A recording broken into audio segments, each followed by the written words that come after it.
Kabanata 1391. Kayang ubusin ni Samantha ang isang palayok ng maanghang na shabu-shabu ng mag-isa kahit na ito ay 10 beses na mas maanghang kaysa sa isang ito. Kung hindi, bakit napakainit ng ulo niya at nanunuya sa ibang bahagi ng mundo? Siya ay isang kamangha-manghang Spitfire na nagbubuga ng apoy sa tuwing ibinubukan niya ang kanyang bibig. Bakit may nagsasabi sa kanya na kumain ng mas kaunting maanghang na pagkain dahil baka masira niya ang kanyang dila? Ha! Nag-alala sila ng sobra sa kanya. Tumanggi ang lahat sa komento ni Thomas at umiling lamang sila na parang ito ay isang kalokohan. Maging si Daisy na malaki ang tiwala kay Thomas ay nag-alinlangan din sa kanyang sinabi. Nagdagdag si Samantha ng ilang piraso ng curry chicken sa kanyang plato, nagsalin ng isang baso ng whiskey, at inubos ito ng isang lagok na parang isang reyna. Sa totoo lang, Mr. Mayo, binawasan ko ang anghang ng pagkain na ito dahil natatakot ako na baka sobra ito para sa isang lalaki na mula sa Central City na mahilig sa maanghang. Kung ito ay isang normal na okasyon, maglalagay ako ng 10 beses na mas maraming sili sa pagkain at pagkatapos nito ay magkakaroon ito ng sapat na lasa. Ang kanyang mga salita ay parang mga atake laban kay Thomas. Inaatake ng babaeng ito ang mga tao tuwing nagsasalita siya. Talagang matalas ang dila niya. Mawawala ang class ni Thomas kung sisimulan niyang makipagtalo sa kanya. Kung tutuusin, ang isang totoong gentleman ay hindi kailanman nang haras ng isang babae. Ngunit kung hindi siya maninindigan para sa kanyang sarili at patuloy na umatras, magpapatuloy ang matinding pang-iinsulto. Wala siyang magawa sa isang babaeng katulad niya. Nakaramdam si Dylan ng matinding simpatiya para kay Thomas dahil nakikita niya ang sarili niya kay Thomas, araw-araw din siyang binubuli ng ibang tao tulad ng nangyayari sa kanya. Hay! Umiling si Dylan at uminom sa baso niya. Tawa ng tawa si Samantha bago niya kinain ang manok. Kinain pa niya ito na may kasamang sili sa isang pagkakataon habang abot tenga ang ngiti niya sa sobrang tawa. Dahil dito, naging sariling monodrama na ni Samantha ang kanilang tanghalian. Dapat napahiya si Thomas sa pangyayaring ito, ngunit siya ay nanatiling kalmado gaya ng dati. Tumingin siya kay Samantha, ngumiti bago niya sinabing, Mrs. Martin, gusto kong ipaalala sa iyo sa huling pagkakataon, tumigil ka na sa pagkain ng maanghang na pagkain. Kung hindi, ang katawan mo ay magkakaroon ng isang malakas na negatibong reaksyon. Oh, maraming salamat sa reminder, Mr. Mayo, pero hindi ako kasing hinan yung mga Central City people. Kaya kung kainin ang mga maanghang na pagkain. Paulit-ulit na umiling si Arthur at naisip niya sa kanyang sarili, huwag mo na siyang galitin pa, Thomas, kahit ako ay hindi ko kayang i-handle si Samantha. Bakit hindi na lang natin siya iwasan sa halip na galitin pa siya? Ngunit hindi handang umatras si Thomas, kaya nagpatuloy siya, Mrs. Martin, kapag hindi ka pa rin titigil sa pagkain, magkakasakit kapag katapos kumain ng 3 piraso ng curry chicken. Kalokohan! Pinasok ni Samantha ang 2 piraso ng curry chicken sa kanyang bibig at dinampot ang pangatlo. Magkakasakit ako pagkatapos kumain ng 3 piraso. Imposible. Kinain niya ang pangatlong piraso ng walang pag-aalinlangan. Ang mga mata ng lahat ay nakatutok sa kanya. Lumipas ang ilang segundo ngunit walang sagot na mula sa kanya. Hindi nagkatotoo ang mga sinabi ni Thomas. Nagtawanan ang lahat. Ang katawan ni Samantha ay nakondisyon na para kumain ng maanghang na pagkain mula pa noong bata pa siya. Paano siya matutamba ng ilang piraso ng curry chicken? Nakakatawa ang mga sinabi niya. Mayabang na tiningnan ni Samantha si Thomas may hinanakit na sinabi, Mr. Mayo, sa tingin ko ay hindi ako magkakasakit. Oo, kahit magkasakit ako, hindi ito mangyayari kapag tumanggi akong tanggapin ito. Ako ang may hawak ng sarili kong katawan. Medyo bossy ang paraan ng pananalita niya. Ito na talaga ang ugali ni Samantha. Gayunpaman, pagkatapos niyang magbigay ng kanyang dominanteng pananalita, nagsimula siyang makaramdam ng matinding kirot sa kanyang mukha. Ilang sandali pa ay naging masama ang pakiramdam niya. Kabanata 1392. Ang masakit. Itinago ni Samantha ang mukha sa likod ng kanyang mga kamay at napasigaw dahil sa matinding paghihirap na para bang napaso siya ng kumukulong tubig. Nakuha niya ang atensyon ng lahat at napansin nila na lumitaw sa kanyang mukha ang maliliit na pulang pimples na puno ng nana. Kung pumutok ang mga pimples, dadaloy ang nana sa ilang bahagi ng kanyang mukha. Kung ang nana ay tumama sa balat, masakit ito sa pakiramdam na para bang ang balat ay hinagisan ng acid. Biglang nagpanik ang lahat ng nakakita nito. Kahit ang spice enthusiast ay hindi ito kinaya. Hindi naman siguro unreasonable ang sinabi ni Thomas. Hindi talaga kinaya ni Samantha ang maanghang na pagkain. Honey, anong nangyari? Kinakabahang tanong ni Dylan. Lumapit siya dito para hawakan siya, ngunit mabilis siyang pinigilan ni Samantha. Huwag mo akong hawakan. Ang sakit nito sa katawan. Anong nangyari kay Samantha, Mr. Mayo? Bakit biglang lumitaw ang mga pimple sa mukha niya? At bakit puno pa ang mga ito ng nana? Tanong ni Arthur kay Thomas. Ang Brahma chicken ay bahagyang naiiba sa iba pang mga lahi ng manok at nagkataong nag-clash ito katawan ni Mrs. Martin. Lalong naging halata ang contrast matapos matrigger ng sili, kaya biglang nagkasakit si Mrs. Martin, paliwanag ni Thomas. Mabuti na lang at si Mrs. Martin ay nagmula sa Astra City at may matinding tolerance sa mga maaanghang na pagkain. Kung ito ay isang regular na tao, malamang nasira na ngayon ang mukha niya. Ganun ba talaga kaseryoso? Nabigla ang mga tao nang makita ito. Gaya nga ng sinasabi sa kasabihan. Hindi dapat kumain ng sobra, gaano man kasarap ang pagkain. Sa madaling salita, si Samantha ay allergic sa Brahma chicken. Hindi niya pinansin ang payo at nagpatuloy sa pagkain ng maraming manok, kasama ng alak na nagudyok sa pagkalat ng mga lason sa kanyang katawan. Nakapagtataka na conscious pa siya sa puntong ito. Hindi ko dinala ang aking karayom. May mga karayom ka ba dito, Mr. Martin? Sabi ni Thomas. Mukhang handang tumulong si Thomas na gamutin ang kalagayan ni Samantha. Ngunit paano niya ito gagawin? Hindi ba mapapahiya si Samantha kung naging matagumpay si Thomas sa pagpapagaling sa kanya? Tinadya niyang sirain ang pride ni Thomas, ngunit kung hahayaan niyang pagalingin ni Thomas, hindi ba siya ang magiging pauunan? Hindi yun matanggap ni Samantha. Kahit na umabot na sa kanyang mukha ang sakit, nagsalita pa rin siya ng puno ng galit sa kanyang puso, hindi na kailangan iyon.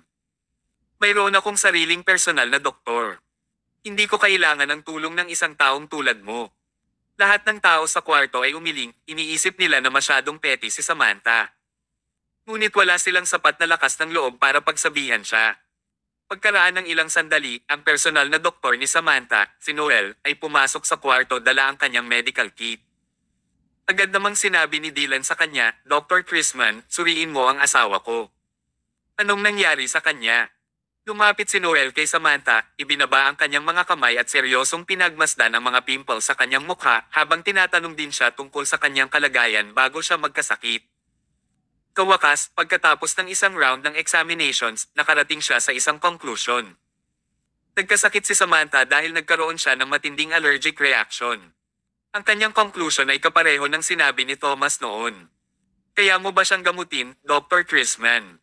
Nag-aalalang tanong ni Dylan. Walang dapat ikabahala, Mr. Martin. Hindi ito isang life-threatening situation. Kailangan ko lang magreseta ng ilang gamot at gagaling kaagad si Mrs. Martin.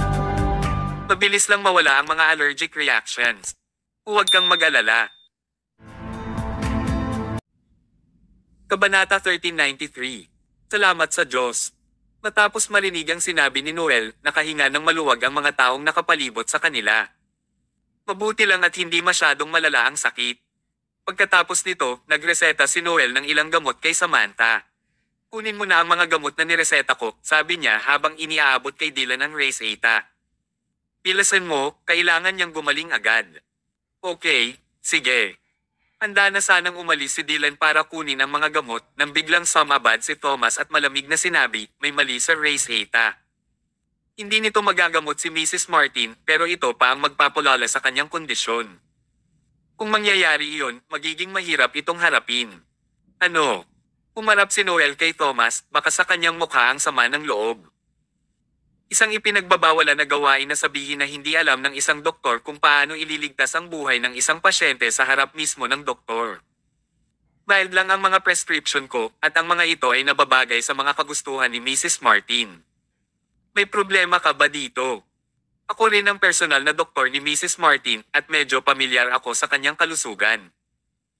Hindi ako kailanman nagbigay ng maling Race Eta sa paglipas ng maraming taon, kaya bakit ako huhusgahan ng isang outside na tulad mo? Galit na sinabi ni Noel.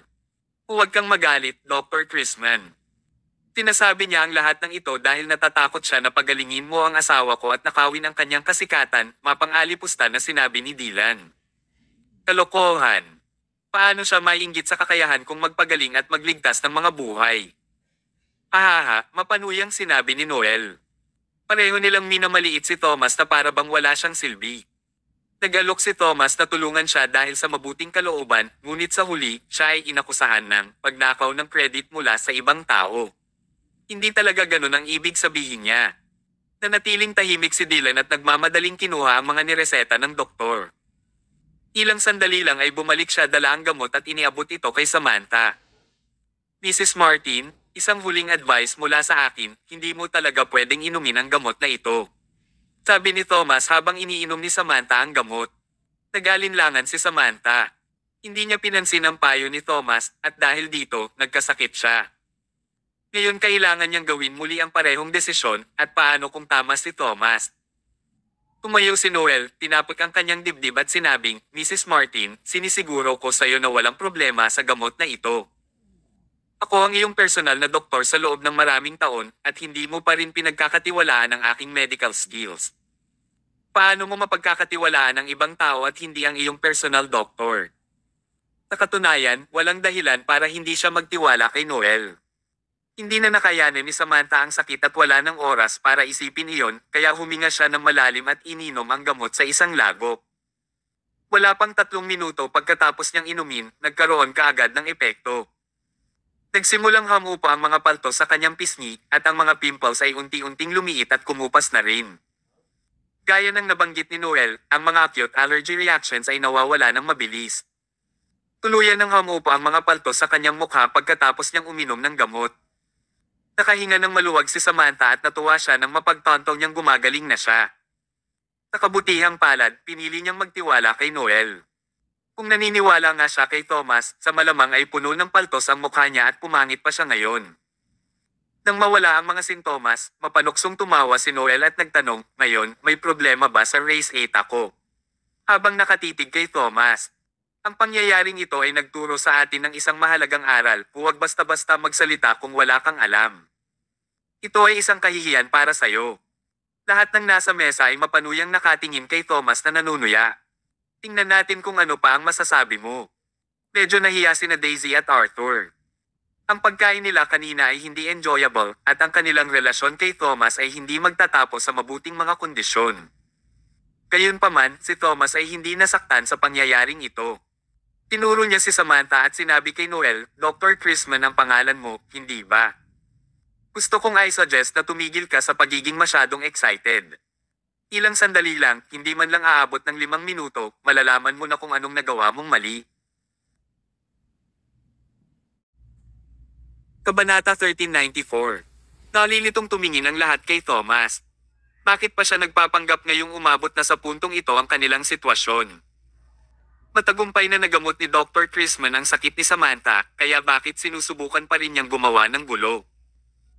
Napabuntong hininga si Arthur at sinabi sa kanyang isipan, siguro masyadong pinahahalagahan ni Thomas ang kanyang dignidad at ayaw niyang matalo sa iba, kaya't pinipilit niya ang kanyang kaalaman.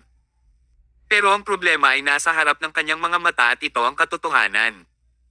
Habang pinipilit niyang mabuti, umisi si Thomas at sinabing, alam mo bang nagsisimula ng mag-deform ang iyong mukha at namumuo na ang mga lason sa iyong katawan? Kung hindi ito maasikaso ng mabilis, ang iyong mukha ay mapupuno ng maitim na mga batik at ang iyong mukha ay mapupunit sa kalahating araw. Gayunpaman, dahan-dahang lumipas ang oras. Ilang sandali lang ay lumipas ang 5 minuto. Wala nang mga paltos ang mukha ni Samantha nang suriin itong mabuti ni Noel. Ilang matitigas na lumang balat na lang ang natitira na madaling matanggal sa paglipas ng panahon. Habang sinusubukan itong hawakan ni Noel, nagulat siya nang matuklasan niya na ang luma at bagong balat ay nagsanib. Ano? Natulala si Noel nang makita ito. Nangangahulugan ba ito na ang mukha ni Samantha ay tinubuan ng 2 layer ng balat? May problema ba, Dr. Chrisman? Tanong ni Samantha. Nawala nang masasabi si Noel at hindi niya alam kung paano ipapaliwanag ang kanyang sarili. Sinubukan niyang hilahin pa ang lumang balat, ngunit habang ginagawa niya, sumisigaw si Samantha dahil sa sakit. Ray, masakit. Anong ginagawa mo, Dr. Chrisman? Kasalukuyang tumutulo ang malamig na pawisan ni Noel, at alam niyang ito na ang kanyang katapusan. Hindi maalis ang lumang balat sa mukha ni Samantha. Habang tinitingnan niya ang mga butas at bump sa mukha ni Samantha, lalong lumalala ang itsura niya. Paano niya ito ipapaliwanag? Hindi isang walang isip si Samantha, at masasabi niyang may hindi tama base sa itsura ni Noel. Salamin, bigyan mo ako ng salamin ngayon. May nag-abot agad ng salamin kay Samantha, at nang tingnan niya ito ay namutla siya sa gulat at nauutol na nagsalita. Ano? Papaano nangyari ito? Ang mga paltos ay kumupas na. Ngunit ang lumang balat na natitira ay natunaw sa bagong balat, na nag-iwan sa kanyang mukha ng mga crater at naging lubak-lubak tulad ng isang maputik na kalsada na puno ng mga lubak pagkatapos dumaan ang isang truck habang umuulan. Nakakakilabot ang itsura nito. Si Samantha, na isang mayabang na babae, ay hinding-hindi ito matatanggap kahit anong pilit niya. Tubig, bigyan niyo ako ng malinis na tubig para mahugasan ko ang mukha ko. May nagmadaling umalis para dalhan siya ng malinis na tubig. Sa sandaling iyon, muling sinabi ni Thomas, hindi ka maaring gumamit ng malinis na tubig. Mrs. Martin, ang paglilinis ng iyong mukha gamit ang malinis na tubig ay kapareho ng paggamit ng acid. Magiging mas malala ang itsura nito, pero ito ay isa pang bagay na ipagsapalaran sa iyong buhay. Sa pagkakataong ito ay walang nangahas na tanungin ang mga salita ni Thomas. 2 beses na naging tama ang sinabi niya sa kalagayan ni Samantha, at nangyari ito dahil ayaw nitong makinig sa kanya. Hindi na niya ito kayang pansinin. Kung patuloy na hindi papansinin ni Samantha ang kanyang mga salita, baka mangyari ang warning ni Thomas at baka mawalan pa siya ng buhay bilang resulta. Sa wakas ay yumuko na si Samantha at tuluyang sumuko. Mr. Mayo, anong nangyari sa akin? Seryoso niyang tinanong. Bakit nangyari yun kahit nakainom na ako ng gamot? Actually, walang masama sa race eta kumpara ito sa mga normal na tao. Pero para sa iyo ay bawal ito, mahinahong sinabi ni Thomas. Bakit? Dahil ito sa mga skincare products na ginamit mo. Ang skincare product na ginamit mo ay pure natural at highly concentrated. Okay lang kung ginagamit ito ng normal. Pero ang problema ay nag-flash ito isa sa mga gamot na ininom mo ngayon lang kaya ka naging ganito. Dahil pinagsama ang 2 layer ng balat mo, lumilikha ito ng subtle balance.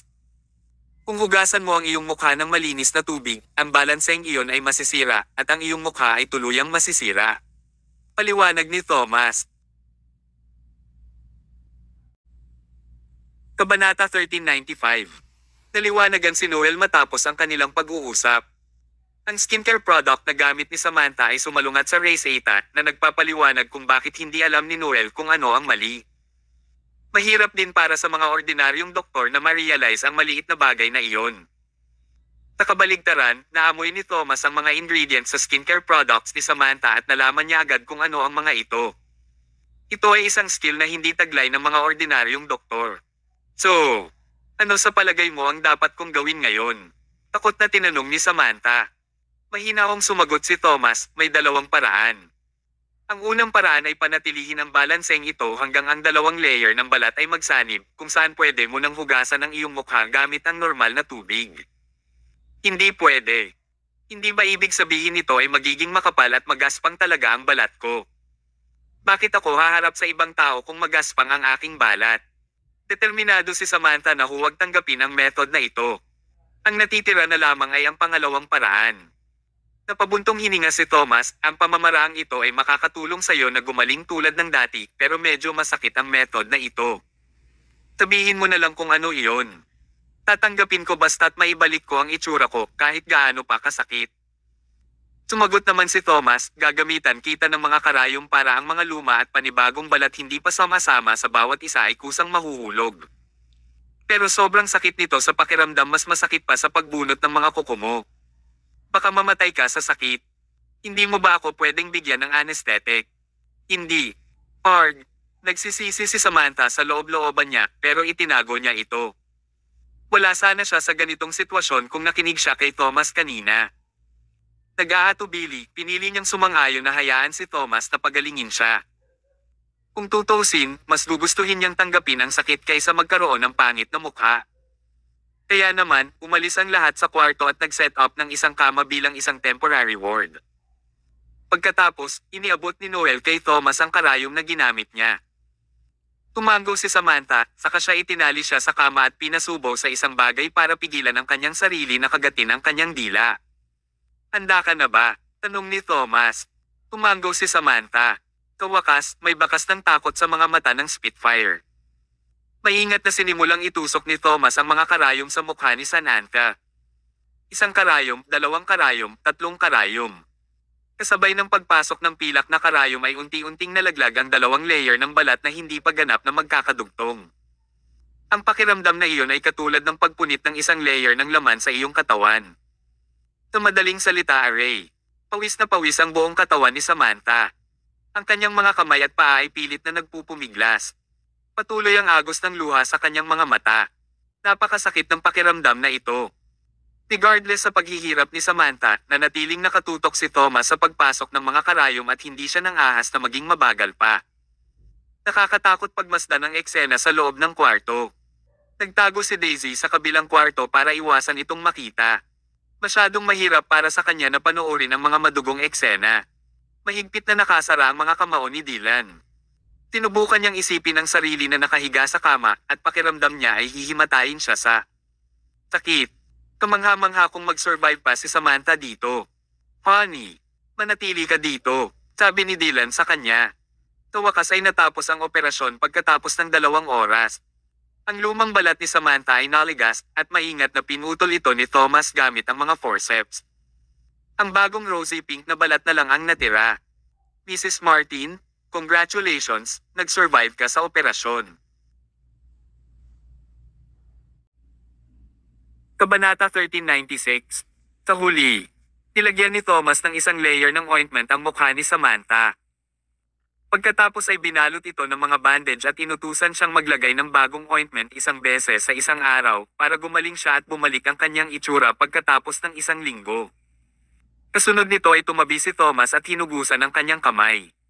Nagmamadaling inutusan ni Dylan ang isang tao na tanggalin ang mga tali sa kamay ni Samantha. Pagod na siya at wala man lang lakas para tumayo, kaya inayos ni Dylan ang wheelchair para maupo dito si Samantha at itinulak siya palayo. Bago umalis, tumingin si Samantha kay Thomas sa huling pagkakataon at sinabi, "Salamat." Kung wala si Thomas, wasak na sana ang mukha ni Samantha. Tinatawad at kinalimutan ni Thomas ang lahat ng ginawa niya matapos siyang ipahiya ni Samantha.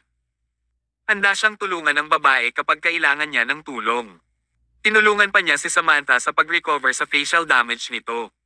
Hindi maikakailang mahusay ang kanyang buong pagkatao. Maaalala ni Samantha ang dakilang kabaitang ito sa kanyang puso at babayaran niya ito sa hinaharap. Ilang sandali pa ay ngumiti si Thomas at sinabing, "Ang magandang kapalaran ay kasunod ng sakuna. Mrs. Martin, hindi mo kailangang maging masyadong malungkot dahil bilang resulta ng pagbabagong ito, ang iyong balat ay magiging mas bata ng 10 years, na isang bagay na hinahangad ng maraming babae, at gusto kitang i-congratulate para dito." Ano? 10 years na mas bata. Naantig ang lahat ng mga babaeng naruroon sa mga sinabi ni Thomas. Tinong babae ang hindi gustong maging mas bata ng 10 taon? Hindi lamang mga kababaihan, kundi pati na rin ang mga kalalakihan na gustong maibalik ang kanilang batang itsura. Lumapit sa kanya ang isang medyo may edad na babae at nagtanong, "Mr. Mayo, totoo bang magiging mas bata ng 10 years ang itsura ni Samantha?" Nakangiting sumagot si Thomas, "Totoo nga, pero nagkataon lang ito at hindi na pwedeng maulit. Kung ibang tao ito, natatakot ako na baka maging disabled na siya kahit na hindi siya namatay pagkatapos ng pagpapahirap na iyon." Si Mrs. Martin ay may malakas na willpower at swerte talaga siya. Agad na sumuko ang babae. Talagang hinahangad ng lahat na maging mas bata matapos ang sitwasyon ngayon. Habang nasa wheelchair, bakas ang ngiti sa mukha ni Samantha. Ang pangyayari ay isang blessing in disguise. Sa kabila ng sakit na naranasan niya, maaari siyang maging mas bata ng 10 taon. May isang salita lang para ilarawan ito, sulit. Kaya naman, lalo siyang nagpasalamat at napamahal sa kagandahang loob na ipinakita ni Thomas. Pagkatapos, hiniling ni Dylan sa kanyang mga tauhan na pauwiin si Samantha at alagaan siyang mabuti. Matapos paalisin si Samantha, itinoon ni Dylan ang kanyang atensyon kay Noel at malamig na sinabi, "Muntik nang pumangit ang asawa ko pagkatapos ng iyong misdiagnosis at maling race eta. Isa kang peking doktor." Itinaas ni Dylan ang kanyang kamay sa pagtatangkang hampasin siya. Sa sobrang takot ni Noel ay napahawak siya sa kanyang ulo at nagtago sa sulok ng kwarto. Patawarin mo ako, Vice Director Dylan, hindi ko ito sinasadya. Patawarin kita. Dumura si Dylan at sinabing, hindi na kita hahabulin paalang-alang sa dedikasyon mo sa loob ng maraming taon. Umalis ka sa harapan ko. Huwag ka nang haharap sa akin mula ngayon, kung hindi, bubugbugin kita sa susunod na makita kita. Naririnig mo ba ang sinasabi ko? Narinig ko. Agad na umiwas si Noel, hindi siya maglakas loob na magtagal ng kahit isang segundo. Isang mahabang hininga ang pinakawala ni Dylan. Lumingon siya, tumingin kay Thomas, at may halo-halong emosyon na bumabalot sa kanyang puso. Dati, galit na galit si Dylan kay Thomas, ngunit niligtas muli ni Thomas ang kanyang pamilya. Dahil kay Thomas, ang kanyang ama, ina, pamangkin, kapatid na babae, at asawa ay ligtas at mapayapa ang buhay hanggang ngayon. Talagang napakabait ni Thomas. Biglang naging emosyonal si Dylan. Hindi niya napigil ang lumuhad sa harap ni Thomas at nagsalita ng seryoso at same time, Mr. Mayo, tanggapin mo ang aking pasasalamat. Nagulat si Thomas, anong ginagawa mo? Vice Director Dylan, huwag kang ganyan, tumayo ka dyan. Nagmamadaling pumunta si Thomas para tulungang makatayo si Dylan. Hindi akalain ni Thomas na isang araw ay luluhod si Dylan sa kanyang harapan at magpasalamat sa kanya. Kakaiba talaga ang tadhana ng tao. Matapos tulungan si Thomas, malakas na nag-anunsyo si Dylan sa lahat ng manunood, mula ngayon, si Mr. Mayo ang guest ng pamilyang Martin. Kung sino man ang magtangkang bastyusin si Mr. Mayo ay binabastos din ako, si Dylan, at ako mismo ang magsisiguro na gagawin kong miserable ang buhay niya. Naririnig niyo ba ako? Kabanata 1397. Masusunod. Sabay-sabay na sigaw ng isang malaking grupo ng kanyang mga tauhan. Nagkatinginan sina Daisy at Arthur at ngumiti sa bawat isa. Masasabi na sulit ang pagkain ngayong araw dahil nakatulong ito kay Dylan na mawala ang kanyang sama ng loob kay Thomas. Napuno ng saya ang puso ni Arthur. Ilang sandali pa ay bumulong si Arthur, Daisy, ikaw nang bahala sa susunod na move. Ha? Bakit naman ako? Natigilan si Daisy, hindi siya sigurado kung ano ang ibig sabihin nito. Baliw ka talaga. Bakit nagpapanggap ka na walang alam sa harapan ni Papa? Itinuro ni Arthur si Thomas at sinabing, sa susunod, kailangan mong mag-isip ng lahat ng paraan para makuha ang lalaking ito. Namula ang mukha ni Daisy sa sobrang hiya at ilang sandali niyang hindi alam kung ano ang kanyang isasagot. Pa, huwag kang magsalita ng mga kalokohan.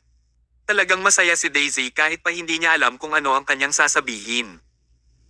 Hinaplos ni Arthur ang kanyang balbas at bumulong, huwag kang mag-alala Daisy, hindi kita hahayaang lumaban ng mag-isa, tutulungan ka ni Daddy na makuha ang puso ng lalaking ito. Pribado nila itong pinag-usapan, ngunit hindi nila alam na matagal ng kasal si Thomas. Isang tragedy ang tiyak na mangyayari sa kalaunan. Sa kabilang banda, lumabas si Noel ng hotel at nagmaneho pabalik sa kanyang klinik habang binabalot ng kalungkutan ang kanyang mukha. Uminom siya ng ilang mabibigat na lagok mula sa tasa ng tsaa bago niya ito ibinasag sa lupa at galit na sumigaw, nakakalungkot isipin na ang isang taong tulad ko ay nagpapakalunod sa tsaa. Nawala sa akin ang isang magandang trabaho. Daan-daang libong dolyar ang monthly income na nakukuha ko pero nawala lang ito na parang bula. Mahirap para kay Noel na tanggapin ang pagkawala ng trabaho bilang personal doctor ni Samantha. Maya-maya pa ay may nakaparada sa harap ng pinto sa sandaling ito, at ito ay isang premium na kotse. Pagbukas ng pinto ay lumabas ang isang babaeng nakamaskara. Tumango siya at naglakad papasok. Pagkatapos tumingin sa blackboard ng klinik, mabilis ang mga mata ni Noel. Sa sandaling nakita niya ang pananamit ng babae, alam niyang hindi ito ordinaryong tao. Malamang siya ay isang babae na nagmula sa isang malaking pamilya, ngunit ang babaeng ito ay hindi kasing yaman ni Samantha. Kaya ngumiti siya sa kanya at nagtanong, excuse me, paano kita matutulungan? Tumingin ang babae kay Noel at nagtanong, ikaw ba ang personal na doktor ni Mrs. Martin si Noel Chrisman? Taos-pusong sumagot si Noel, is she coming for revenge? Malamang hindi na. Tumango siya, ako nga. Nagtanong muli ang babae. Nabalitaan ko lang na ikaw ang gumamot kay Mrs. Martin at hindi lang natanggal ang nana sa mukha niya. Kundi tinulungan mo pa siyang matanggal ang luma niyang balat at magmukhang mas bata ng 10 taon. Kumunat ang noo ni Noel. Sa katunayan, si Thomas ang may kagagawa ng lahat ng ito at wala siyang kinalaman dito. Pero, Mukhang interesado ang babae na tanggalin ang lumang balat nito at magmukhang mas bata ng 10 taon batay sa kanyang sabik na tingin sa kanya. Paniguradong aalis agad ang babae kapag sinabi niyang wala siyang kinalaman dito. Tahimik na nag-iisip si Noel na wala na sa akin si Samantha, ang aking malaking patron. Hindi na ako papayag na mawala muli ang aking pera sa harapan ko. Pagkatapos nito ay nilakasan niya ang kanyang loob at sinabi, tama, ako ang nagpagaling kay Mrs. Martin. Kabanata 1398. Nagawa ng mga tao na baliwalain ang lahat para sa kapakanan ng pera at ano ang kahalagahan ng mukha. Tinapik-tapik ni Noel ang kanyang dibdib at sinabing, ngayon lang, pinagaling ko si Mrs. Martin. Ang mukha ni Mrs. Martin at ginawa siyang nagliliwanag. Ako ay naging personal na doktor ni Mrs. Martin sa napakaraming taon at malaki ang tiwala niya sa akin. Hindi niya binanggit ang katotohanan na siya ay tinanggal sa trabaho. Nang marinig ng babae ang sinabi ni Noel, siya ay tuwang-tuwa. Una, dahil na-verify niya na talaga si Noel ang nagpagaling kay Samantha, at pangalawa, dahil si Noel ang personal na doktor ni Samantha, naniwala siya nagtataglay ng mga pambihirang kasanayang medikal. Noong una, ang chismis na si Samantha ay 10 taon na mas bata ay hindi pa rin makapaniwala sa kanya, ngunit sa wakas ay naniwala na. Inubad ng babae ang kanyang maskara at ipinakita ang kanyang mukha. Kitang-kita ni Noel ang mukha ng babae, natatakpan ng mga palatandaan ng pagtanda nang siya ay lumitaw. Mahigit 50 taong gulang at marami siyang nakikitang pimples. Mahirap para sa isang babae na tanggapin ang pagkawala ng kanyang apela bilang tumanda siya at nagsimulang magkaroon ng pimples. Sabi ng babae, "Hello Dr. Chrisman, my name is Georgia Diaz. May isang maliit na bagay na nais kong itanong para sa tulong mo." Georgia Diaz.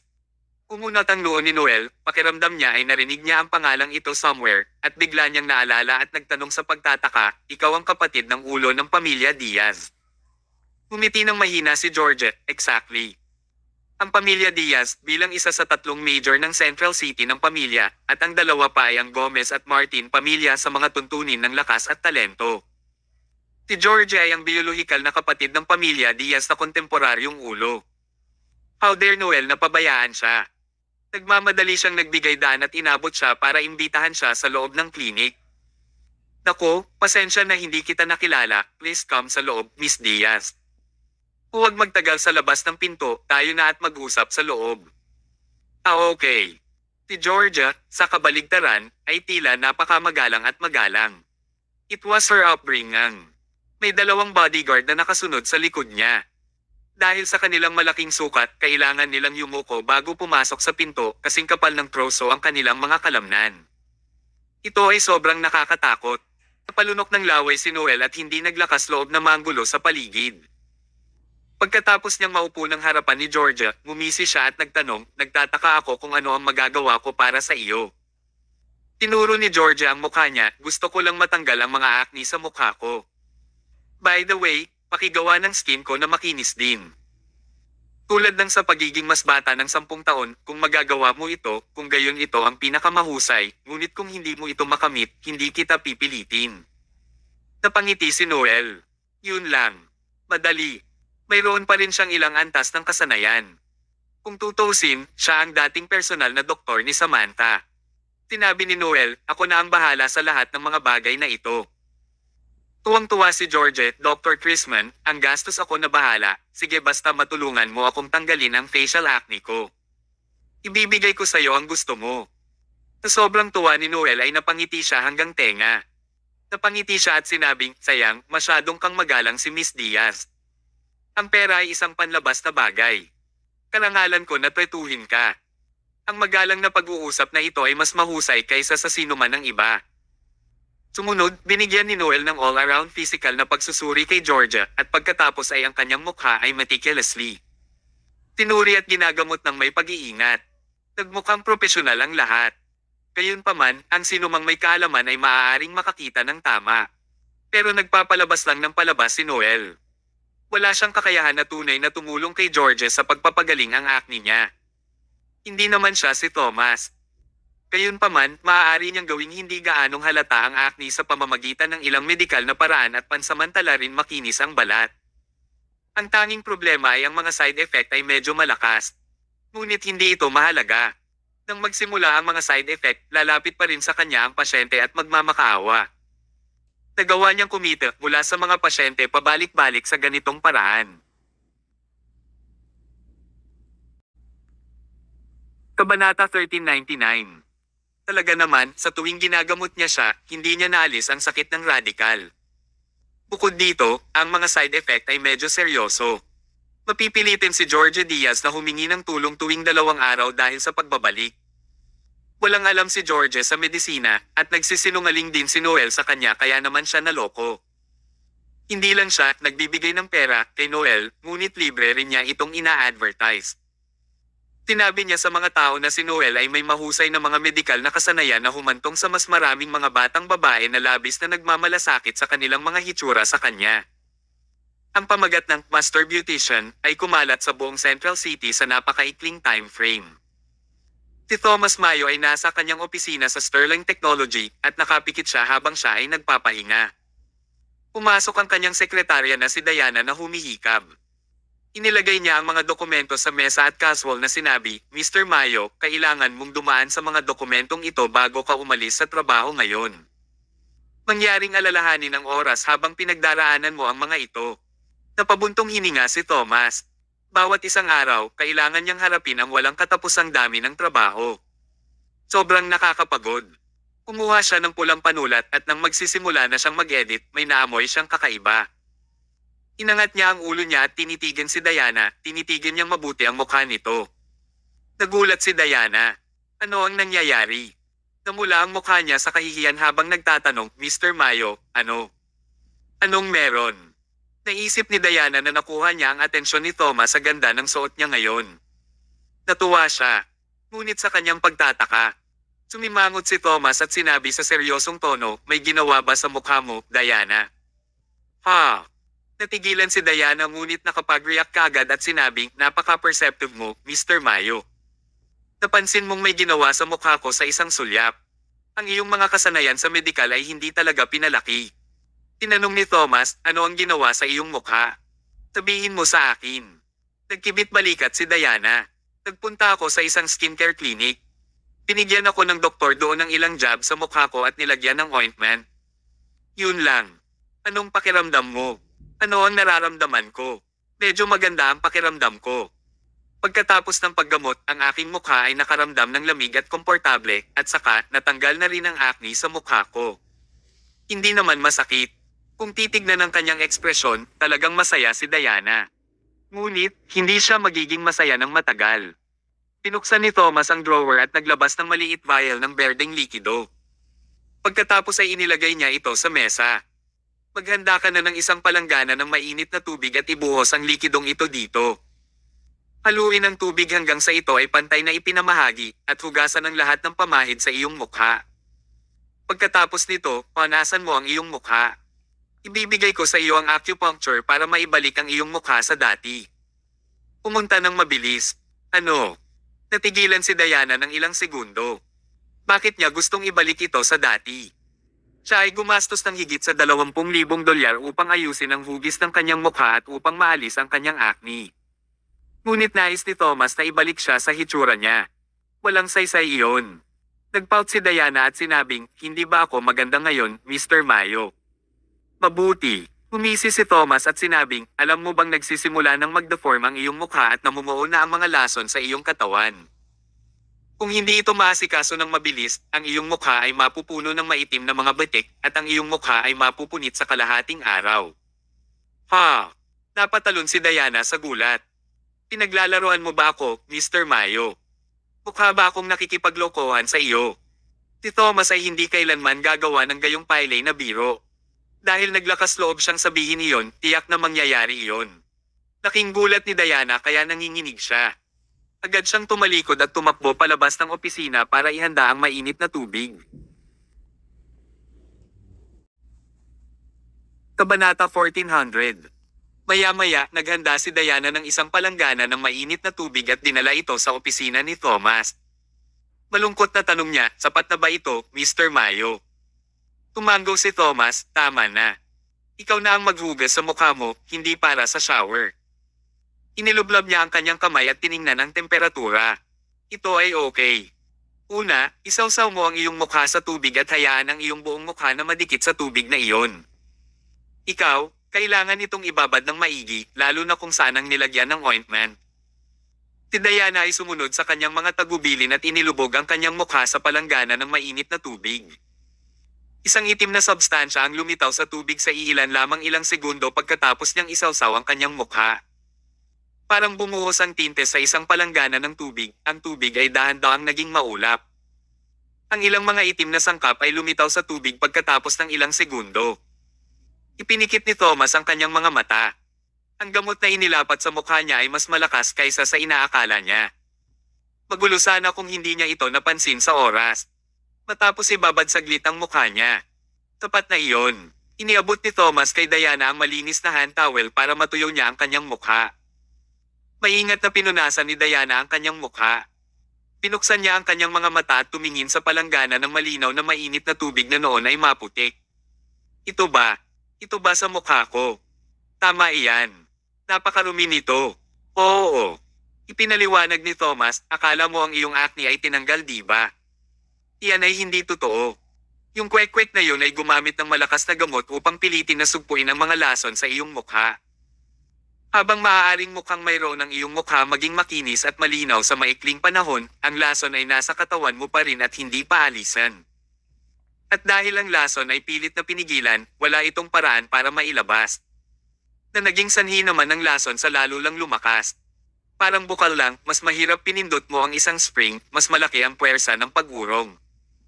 Huminga ng malalim si Diana.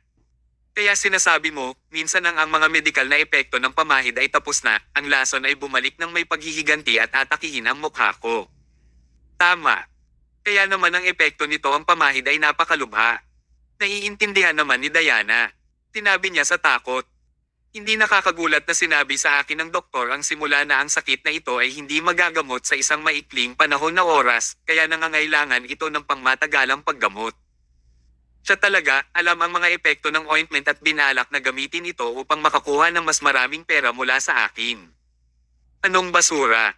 Kinuha ni Thomas ang Asclepius needles at sinabi sa kanya, habarin mo ang iyong damit at humiga ka. Ha? Tiyakap ni Diana ang sarili at kinakabahang tinanong, bakit ako kailangan mong habarin ang damit ko? Kailangan kitang bigyan ng acupuncture. Pero, ang kumag na yan ay tinusok lang sa mukha ko, kailangan ba tanggalin ang damit ko? Tinabi ni Thomas, ang paggamot para sa mga sakit ay hindi tulad ng simple gaya ng pagtutok sa ulo kapag mayroon kang sakit ng ulo o pagtutok sa iyong mga binti kapag ang iyong binti ay masakit. Ang ating katawan ay konektado sa pamamagitan ng ating dugo, mga sisidlan. Ang kwek na iyon ay nagbigay ng acupuncture sa iyong mukha na humantong sa 18 acupoints at dugo ng mga sisidlan sa iyong katawan na nakaharaan. Kailangan kong alisin ang bares sa iyong mga daluyan ng dugo at acupoints, pagkatapos ay ando ang acupuncture na ginawa sa iyong mukha upang ibalik ang iyong mukha kung paano ito dati. May hinala si Diana. Talaga. Umuso si Thomas. Of course it is real. Wala akong interes sa katawan mo. Nagpout si Diana. Hindi mo na kailangang sabihin ang huling bahagi. Iniwas niya ang tingin kay Thomas at hinubad ang kanyang damit. Pagkatapos ay humiga siya sa sofa. Handa na ako. Tumalikod si Thomas, tumungo kay Diana kasama ang karayom at nagsimulang magbigay ng acupuncture. Kasing pula ng kamatis ang mukha ni Diana. Hindi pa siya naging ganito kalapit sa isang lalaki sa kabuuan niyang buhay. Tiyak na mali ang pagkakaintindi nila kung may tao at pumasok at tingnan ang kasalukuyang sitwasyon.